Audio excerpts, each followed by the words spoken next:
Unanimité au Sénat, unanimité à l'Assemblée nationale. La Corse a désormais jusqu'en 2037 pour résorber son désordre foncier. Le Parlement a définitivement adopté le texte destiné à prolonger le statut dérogatoire de l'île en matière de succession.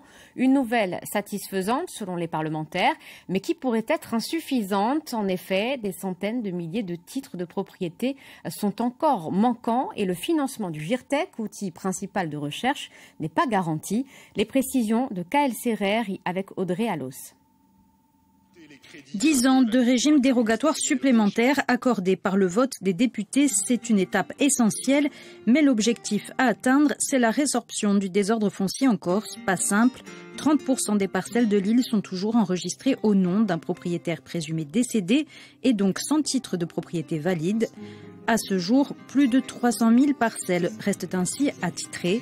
Alors, pour le GIRTEC, structure chargée d'aider au rétablissement des titres de propriété, l'adoption de la loi est une bonne nouvelle. On peut dire que cette dynamique est encourageante.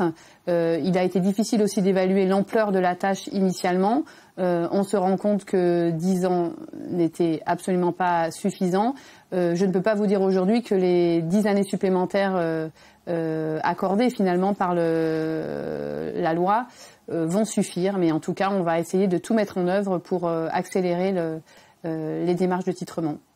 Créé en 2006, le GIRTEC a effectué un travail colossal. Le groupement assiste ainsi les notaires de l'île dans 70% des dossiers de création de titres de propriété.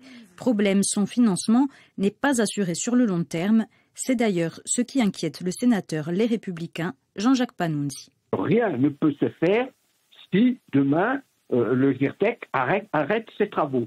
Et je suis en train de demander des rendez-vous au ministère pour trouver des financements, bien entendu, pour que le GIRTEC puisse évoluer dans les meilleures conditions et continuer le travail qu'ils ont entrepris depuis 2009.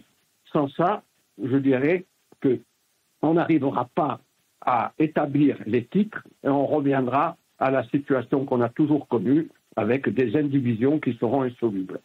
Trouver un financement pérenne pour le GIRTEC, l'objectif est partagé par tous les parlementaires de l'île. Et chez les nationalistes, on veut voir encore plus loin l'idée instaurer un régime dérogatoire définitif pour le système de succession dans l'île. Le patrimoine immobilier est la racine d'un peuple. Un peuple qui perd ses racines est un peuple qui meurt. Nous ne voulons pas que le peuple corse meure. Donc il ne faut pas que les Corses soient obligés de vendre leur patrimoine immobilier pour payer un impôt sur les successions. Ça ne veut pas dire qu'il faut que ça soit tout gratuit.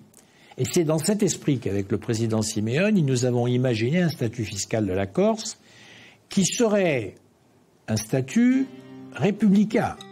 Un régime de transmission du patrimoine qui serait donc spécifique au territoire et qui pourrait prendre sa place dans un futur statut d'autonomie de la Corse.